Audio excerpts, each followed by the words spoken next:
আসসালামু আলাইকুম। সবাই কেমন আছেন? আশা করি সবাই ভালো আছেন।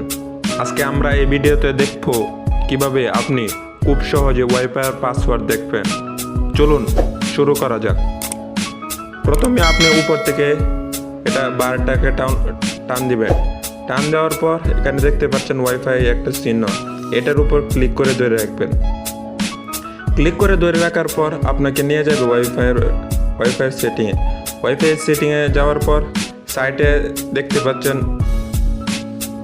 একটা অপশন, এটার উপর ক্লিক করবেন।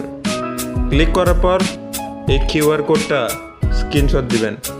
স্ক্রিনশট দেওয়ার পর এখান থেকে বের হয়ে যাবেন। বের হয়ে যাওয়ার পর প্রথমে আপনি আপনার মোবাইলের উপরে দেখতে পাচ্ছেন গুগল নামের একটা সেটিং। গুগলের সাইটে দেখতে পাচ্ছেন গুগল লেন্স, এটার উপর ক্লিক করবেন। ক্লিক করার পর আপনি যে স্ক্রিনশটটা নিয়েছিলেন এটার উপর ক্লিক করবেন। ক্লিক করার পর অটোমেটিকলি আপনার কিউআর কোডটাকে সিলেক্ট করে নেবে। সিলেক্ট করার পর নিচে আসবেন। নিচে আসার পর এখানে দেখতে পাচ্ছেন এই যে আপনার ওয়াইফাইয়ের নাম এবং পাসওয়ার্ড এবং নেটওয়ার্কের টাইপ দেখা যাচ্ছে। এই ছিল আজকে ভিডিওটা ভালো লাগলে অবশ্যই একটা লাইক করে দেবেন। চ্যানেলে নতুন হয়ে থাকলে সাবস্ক্রাইব করে দেবেন। নতুন টেক রিলেটেড ভিডিও পেতে চ্যানেলটি অবশ্যই সাবস্ক্রাইব করে রাখবেন।